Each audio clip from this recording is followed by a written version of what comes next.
Dr. Ochi Ide yakajengola Ala IP my father Okufa samatsiwa kantu Nkanakondwa bambo nkanatsiwa hizi Omwe unatisiya tinapitirira Mbuye wako mwamba tsanja natikwira Otikomelela manyasana wakwira Zomwe yankafuna sisi watekera Mulungu amatitetezela usiku ndi usana matitsogolela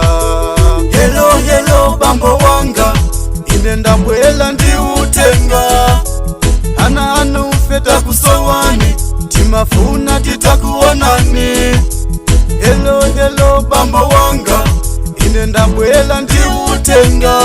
Hama indabale anu wakusowani hamafuna atakuonani Antu ena anatiseka kuti tizozeka inu mutamwalira Sana dziwe pulani ya mulungu sana ziwe zomwe mbuye natikonzera Pano anatichosa kumatope anatiika pamalo wotiyenera Pitilizani kuusa muntendele musadandaule nza kuno kudziko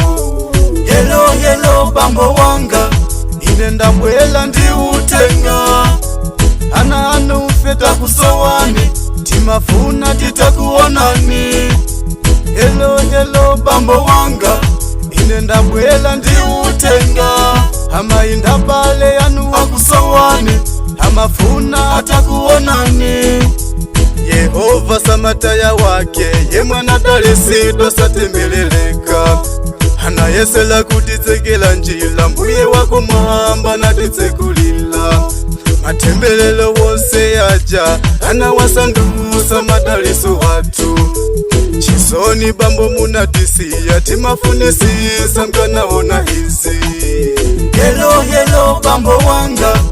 ine ndabwela ndi utenga Ana anu ufeta kusowani timafuna titakuonani Hello hello bambo wanga ine ndabwela ndi utenga Hama indabale anu wakusowani